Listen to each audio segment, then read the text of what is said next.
ये क्या? भगवान जगन्नाथ चोरी के लिए निकल पड़े। पुरी में उस रात मंदिर के पुजारी कांप रहे थे। दरवाजे खुले थे, भोग गायब था और मंदिर के बाहर नंगे पांव एक छोटा सा बच्चा रोता हुआ बैठा था। लोग चिल्ला रहे थे, भगवान नाराज हो गए, भगवान नाराज हो गए, भगवान नाराज हो गए। लेकिन किसी ने नहीं देखा कि उस बच्चे ने कांपती आवाज में बस इतना कहा, आज मेरे दोस्त को भूख लगी थी। और तभी किसी ने फुसफुसा कर कहा, ये बालक भगवान जगन्नाथ का दोस्त कैसे हो सकता है? हाँ, ये असंभव लगता है, कुछ तो गड़बड़ है। पुरी के उसी विशाल मंदिर के पीछे जहाँ रोज घंटियां बजती थीं, जहाँ फूलों की खुशबू रहती थी, वहाँ एक छोटा सा कमरा था। वो कमरा किसी पुजारी का नहीं था, किसी राजा का नहीं था, वो था नीलू का। नीलू की उम्र कोई ठीक नहीं जानता था। कुछ कहते थे 5 साल, कुछ कहते थे 7। नीलू अनाथ था, न माँ न बाप न कोई घर। जब लोग पूछते तू कहाँ रहता है, तो वो मुस्कुरा कर कहता, यही बाबा के घर। लोग हंसते थे, पर नीलू सच कह रहा था।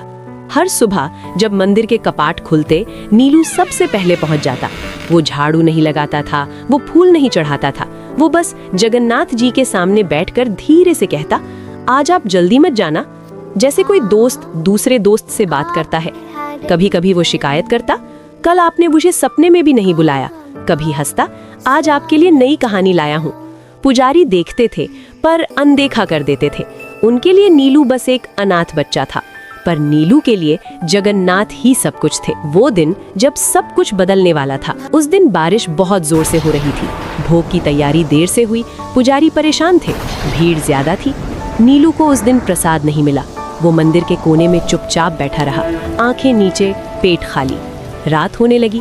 मंदिर बंद होने से पहले नीलू धीरे धीरे उठा और जगन्नाथ जी के सामने गया।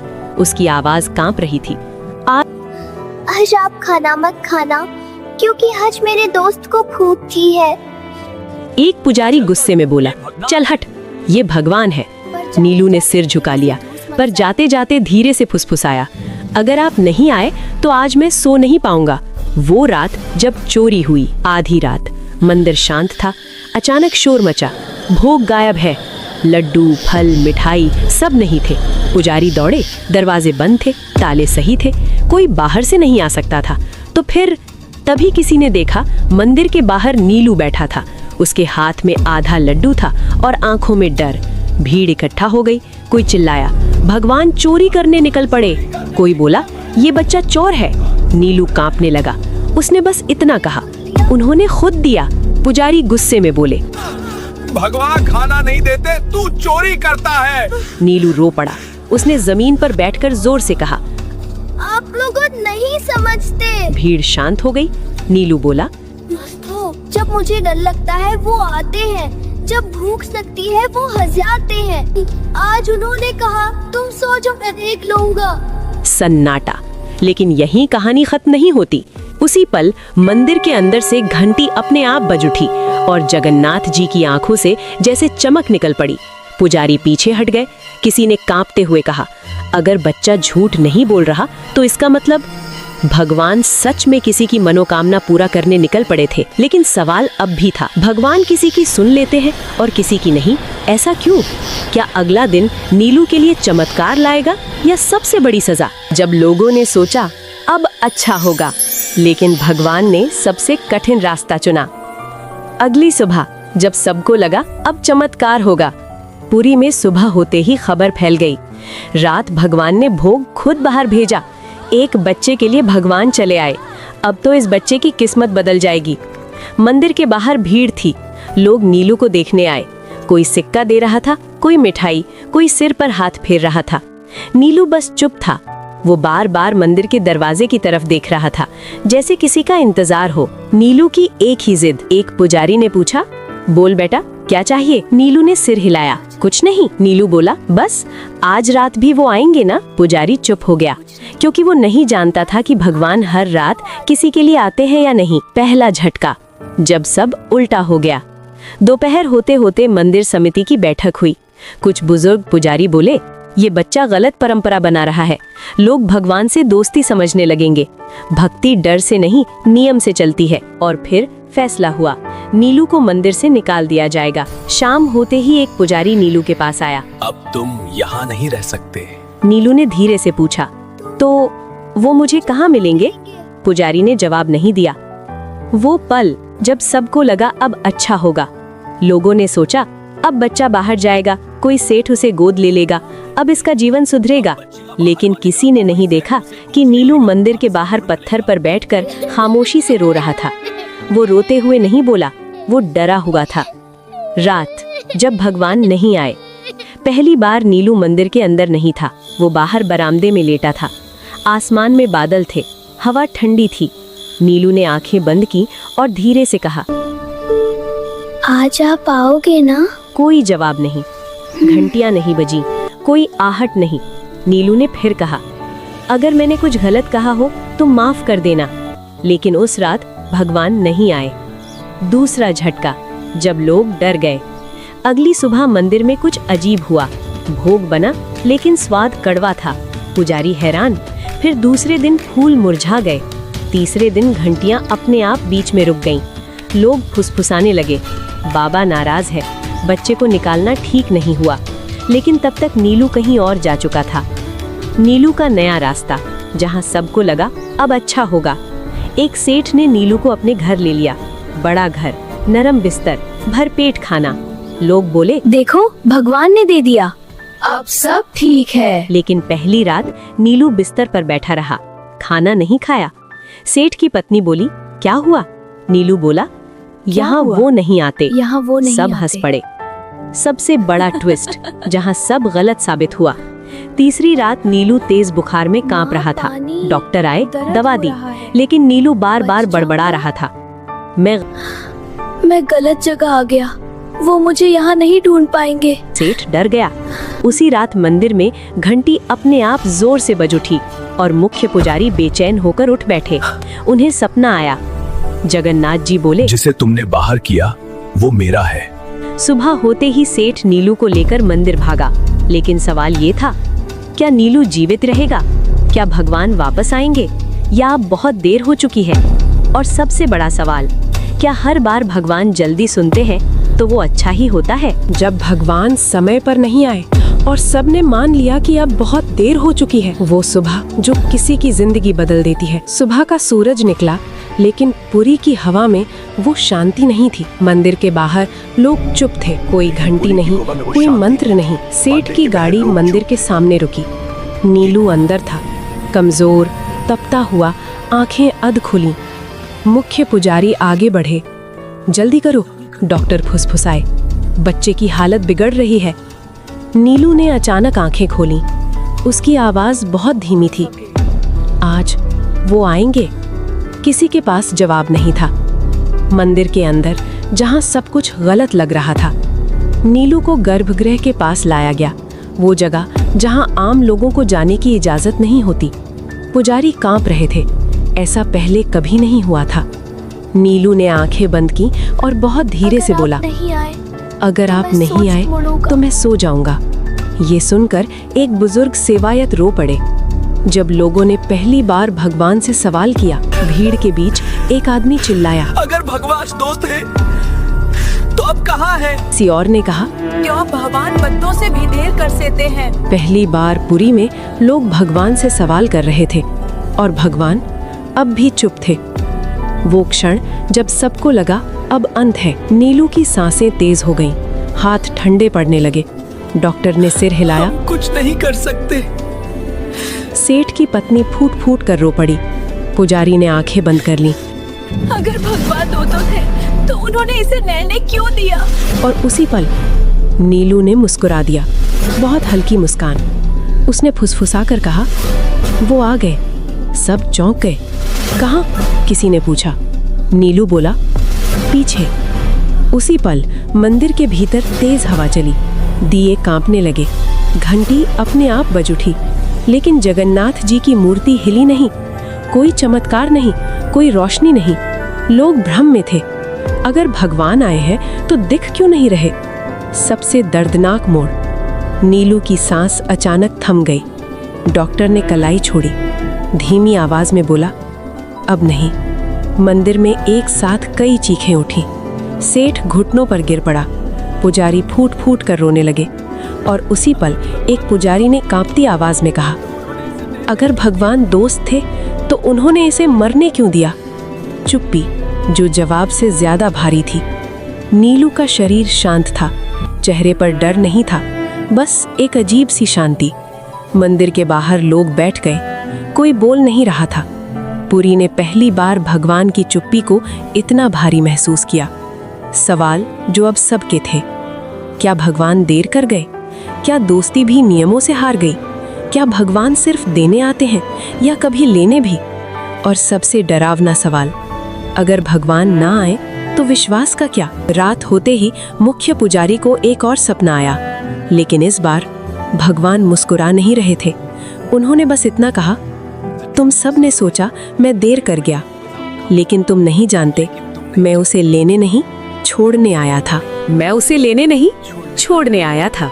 वही रात जब सपना सिर्फ सपना नहीं था। नीलू के जाने के बाद पूरी उस रात सो नहीं पाई। मंदिर के आंगन में अजीब सी ठंडक थी। दिए बुझ चुके थे, लेकिन हवा में अगरबत्ती की खुशबू अब भी थी। मुख्य पुजारी अपने कमरे में बैठे थे, आंखें खुली थीं, लेकिन मन कहीं और था। उन्होंने पहली बार अपने जीवन में भगवान से कुछ नहीं मांगा, बस पूछा, अगर वो आपका था तो आपने उसे हमसे क्यों छीन लिया? उसी क्षण उनकी आंख लग गई और उन्होंने खुद को मंदिर के गर्भगृह में देखा। सब कुछ वैसा ही था जैसा रोज होता है। मूर्ति वही, दिए वही, फूल वही, लेकिन एक फर्क था।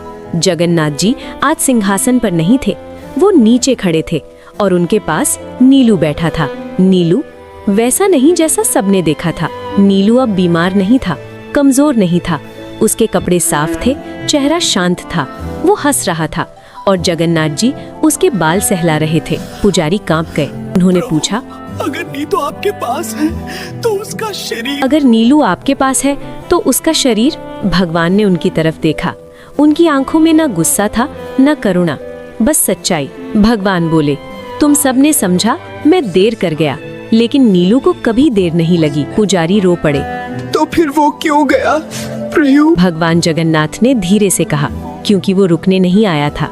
भगवान बोले, नीलू इस जीवन में कुछ पाने नहीं आया था, वो भेजा गया था ताकि तुम सब भक्ति और डर में फर्क समझ सको। पुजारी ने कांपते हुए पूछा, पर उसने तो बहुत सहा। भगवान की आवाज और गहरी हो गई, जिसे मेरा मित्र बनना हो उसे मेरा अकेलापन भी समझना पड़ता है। पुजारी ने वही सवाल दोहराया जो सबके मन में था। आपने कहा था आप उसे लेने नहीं छोड़ने आए थे। भगवान जगन्नाथ मुस्कुराए। हाँ, नीलू को इस दुनिया से नहीं, तुम्हारे भ्रम से छोड़ा। नीलू की आखिरी इच्छा। भगवान ने नीलू की तरफ देखा। नीलू बोला, अब वो मुझे भूलेंगे ना? अब वो मुझे भूलेंगे ना? भगवान ने सिर हिलाया। नहीं, लेकिन वो मुझे ढूंढेंगे गलत जगहों पर। नीलू मुस्कुराया। कोई बात नहीं, जब कोई बच्चा रोएगा तो आप वहाँ रहना। भगवान की आंखें पहली बार नम हुई। पुजारी की आंख खुली। सुबह हो चुकी थी, लेकिन मन अब वैसा नहीं था। उन्होंने तुरंत मंदिर के सभी सेवायतों को बुलाया और कहा, आज से मंदिर में कोई बच्चा बाहर नहीं सोएगा। आज से भक्ति डर से नहीं चलेगी। उसी दिन एक अनाथ बच्ची मंदिर के बाहर मिली। वो रो रही थी। पुजारी ने उसे गोद में उठाया और पहली बार जगन्नाथ मंदिर में एक छोटा सा कमरा बच्चों के लिए खोला गया। लोग बोले, नीलू चला गया, लेकिन सच्चाई ये थी, नीलू अब हर जगह था। कहानी अब सवाल नहीं पूछती, वो चुप करा देती है। लेकिन अभी भी एक चीज बाकी है। अगर नीलू सिर्फ संदेश था, तो असली बदलाव कब आएगा?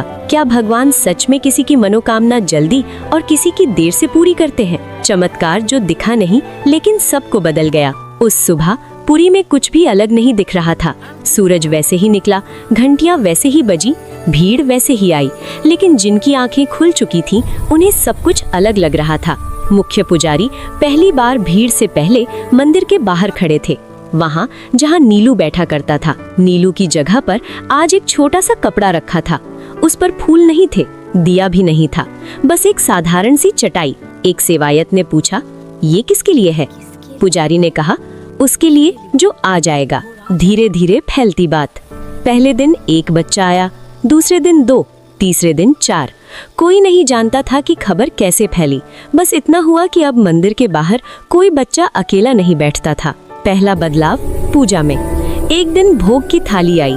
पुजारी ने हाथ जोड़े और पहली बार ये शब्द बोले, अगर किसी बच्चे को आज भूख है तो पहले उसे। सेवायत चौंक गए, पर किसी ने विरोध नहीं किया। लोगों के भीतर शुरू हुई हलचल। भीड़ में एक आदमी फुसफुसाया, पहले भगवान से डर लगता था, अब थोड़ा अपना सा लगता है। किसी ने कहा नीलू मर गया और किसी ने जवाब दिया, नहीं, नीलू समझ आ गया। जहां लोग कुछ और चाहते थे। कुछ लोग नाराज भी थे। एक व्यापारी बोला, हम सालों से चढ़ावा दे रहे हैं, फिर भी हमारी मनोकामना नहीं पूरी होती।